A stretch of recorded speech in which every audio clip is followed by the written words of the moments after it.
Shalom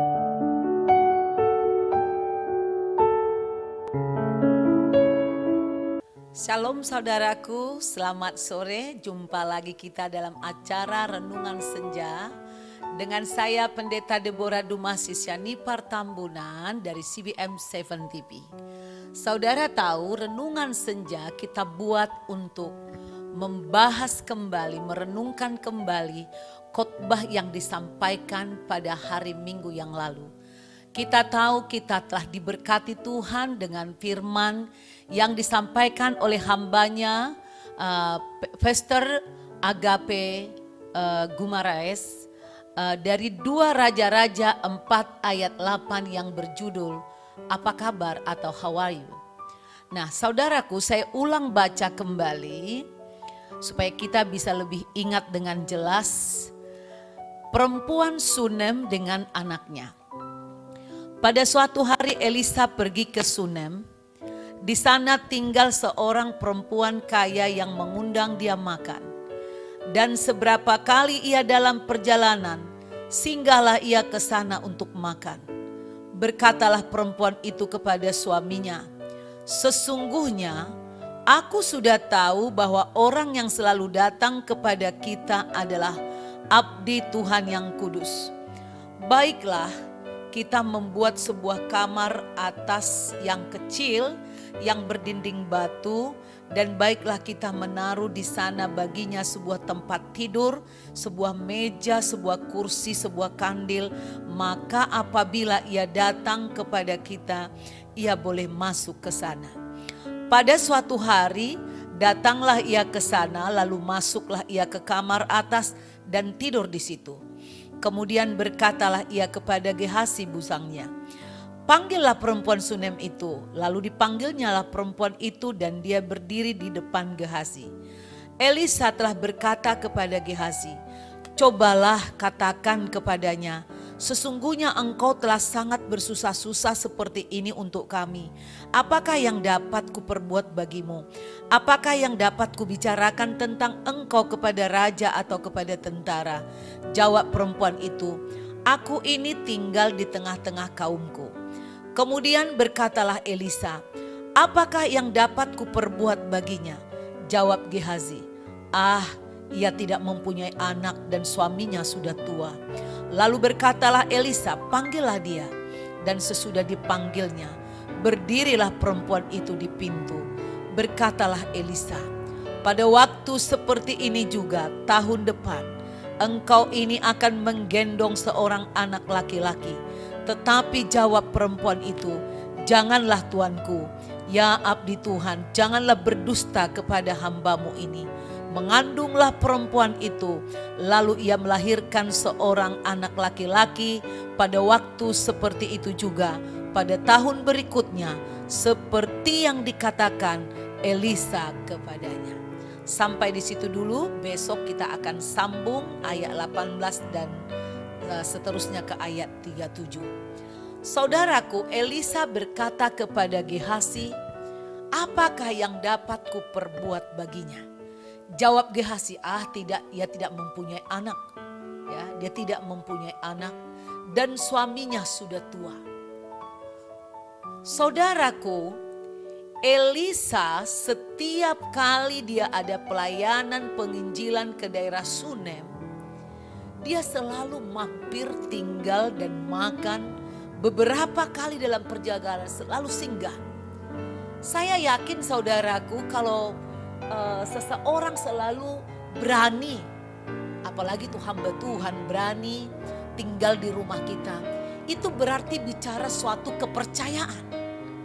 Berarti dia diterima dengan baik, dilayani dengan baik. Nah, menjadi nabi saudaraku sesungguhnya adalah suatu pekerjaan seperti memilih jalan yang sepi, jalan yang tidak populer, jalan yang tidak memiliki banyak follower. Kenapa? Seorang nabi, kalau dia mendengar suara dari Tuhan berbicara tentang dosa seseorang, dia tidak boleh nggak ngomong. Kalau dia ngomong, gak boleh dia tambahin, gak boleh dia kurangin. kadangkala keterus-terangan seorang nabi itu akan mengundang kemarahan dari orang yang mendengarnya. Itu sebabnya banyak sekali nabi-nabi mengalami dihina, mengalami ditolak ketika seorang nabi menyampaikan teguran atau pesan daripada Tuhan. Bahkan tidak jarang kita lihat di perjanjian lama seperti Yeremia, dia dikurung, dibuang ke sumur, dipukul, ditampar, dipermalukan. Oh, luar biasa saudara. Jadi kita katakan seorang yang memilih, yang dipilih oleh Tuhan menjadi nabi, dia juga memilih ketika dia taati, memilih jalan yang sepi. Siap tidak populer, siap ditolak, siap ditertawakan, karena kadang ketika dia menyampaikan, lama lagi waktunya untuk firman itu kadang untuk digenapi oleh Tuhan. Sehingga membuat orang menjadi tidak yakin. Nah saudaraku, ada hal yang luar biasa ditunjukkan oleh wanita Sunem ini. Dia tidak punya anak dan suaminya sudah tua. Artinya dia mungkin sudah kehilangan harapan. Mungkin dia tadinya kecewa. Tetapi dia sudah berhasil mengatasi kekecewaannya. Lalu saudaraku, meskipun dia merasa doanya tidak dikabulkan Tuhan, pengharapannya sudah lenyap, sudah seperti tidak bisa lagi diharapkan. Dia memilih untuk tetap melayani Tuhan, melayani pekerjaan Tuhan, melayani nabi-nabi Tuhan. Ini dia, wanita Sunem ini adalah wanita yang hebat. Wanita yang memilih pilihan yang tepat. Banyak sekali orang ketika mengikut Tuhan dia diberkati. Sesudah itu semakin bersemangat. Dan kemudian banyak iman yang timbul di dada. Tetapi ketika tidak ada lagi mujizat dia alami. Dia mulai mengalami mentok iman. Atau mulai mengalami sakit, mengalami kerugian, mengalami mulai diragukan orang. Mengalami kebangkrutan. Banyak sekali anak-anak Tuhan kemudian memilih untuk mundur dari pelayanan. Kecewa kepada Tuhan, kecewa kepada gembalanya, kecewa kepada banyak orang, kecewa kepada situasi. Dan dia memilih lebih baik berdiam diri. Menjadi biasa-biasa saja. Ini saudaraku, saudara tidak tahu betapa Tuhan tetap bekerja meski engkau tidak merasakan. Maka saya percaya saudaraku, lagu Waymaker itu ya ada semacam tambahan, semacam dikatakan, meskipun aku tidak melihat, meskipun aku tidak merasakan, tetapi aku tahu Tuhan tetap bekerja. Dia mendatangkan mujizat, dia mengubah kutuk menjadi berkat, dia menerangi langkahku. Saudaraku, Tuhan memiliki berbagai cara untuk menguji kita, memurnikan kita. Oleh karena itu pekerjaan Tuhan, pernyataan Tuhan tidak tergantung perasaanmu atau pengalamanmu. Dia akan tetap melakukan sesuatu. Oleh karena itu saudaraku, jangan pernah mundur melayani Tuhan. Jangan pernah mundur mencari Tuhan. Jangan kehilangan semangat untuk terus mengejar Tuhan. Kejar dia. Karena engkau tidak tahu. Mungkin 1 kilometer lagi. Mungkin 1 hari lagi. Mungkin 1 minggu lagi. Sebulan lagi. Setahun lagi. Atau 10 tahun sekalipun. Atau bahkan seperti wanita Sunem ini. Tuhan memiliki program berbeda-beda untuk tiap orang. Untuk menyatakan kuasanya. Wanita Sunem dan suaminya yang sudah tua harus mengalami mujizat. Supaya banyak orang yang merasa hidupnya mandul, dia tetap memiliki kepercayaan. Bukan tergantung kepada umur kita, usaha kita. Tetapi tergantung daripada kemauan dan kehendak Tuhan.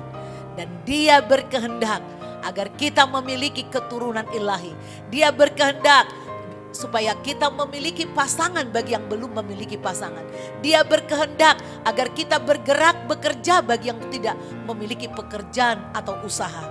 Dia berkehendak kita beraktivitas seperti dia juga bekerja sampai saat ini, saudaraku. Saudaraku, kita akan sambung lagi besok. Ingatlah, kalau kita mentok, kita rugi, kita bangkrut, kita sedang sakit. Kita sedang mengalami pergolakan dalam harga diri kita, dalam rumah tangga kita. Kita hanya perlu, mungkin kita sangat sulit mengakui dosa kita. Kita perlu mengakui dosa kita, mengakui kelemahan kita. Seperti wanita Sunem yang diberitahu ke Gehazi bahwa dia tidak punya anak. Dan wanita ini luar biasa. Sampai dia berani mengatakan kepada Elisa, jangan engkau berbohong kepadaku. Dalam arti, udah gue gak harapin lagi. Aku gak harapin lagi usahaku timbul. Gak harapin lagi aku dapat pekerjaan, aku sudah tua, sudahlah aku udah terima. Seperti ini pembentukan Tuhan, aku tetap bersyukur kepada Tuhan. Tetapi justru hati yang bersyukur ini, hati yang melayani ini, disinilah lawatan Tuhan datang. Engkau tidak tahu, mungkin dia sudah di depan pintu rumahmu. Malaikat yang membawa kemakmuran, malaikat yang membawa jawaban untuk pergumulan dan doamu. Oleh karena itu, jangan pernah berhenti mengasihi Tuhan, mempercayai Tuhan, melayani Tuhan. Mujizat masih ada. Meski engkau tidak rasakan, meski engkau tidak lihat, tidak ada suatu fakta pendukung, tetapi Tuhan tetap bisa berkarya dalam hidupmu. Kita akan jumpa lagi besok pukul 5 sore. Sambungan daripada How are you atau apa kabar akan sangat seru.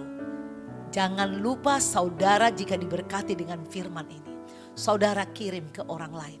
Saudara share, saudara like, subscribe. Bersemangatlah, ambil bagian untuk memberitakan Injil. Tuhan Yesus memberkati. God bless you.